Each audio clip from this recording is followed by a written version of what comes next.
পড়াশোনা প্রায় সেম, সেই জন্যই বোধহয় আমার পার্টনার আর কি, আমরা দুজন। হ্যাঁ মানে হ্যাঁ, পড়াশোনাটা জাস্ট হয়নি আর কি, একাডেমিক্সটা জাস্ট আমাদের নয় বোধহয়।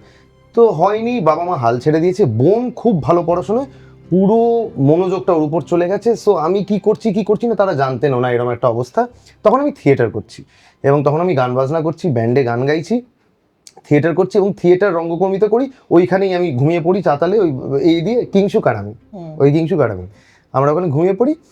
এই করতে করতে আমি একটা শর্ট ফিল্মের একটা আমি সুযোগ পাই, যেটা SRFTI এর দুজন, শর্মিষ্ঠা এবং রাজদীপ, এরা দুজন বানিয়েছে, সেটা আমি করেছি।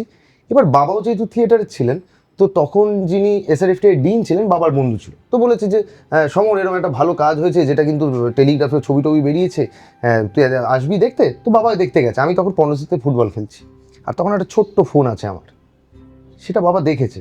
সেটা বাবা দেখছে এটা তো আমার ছেলে, শুধু বাবার কোনো আইডিয়া নেই।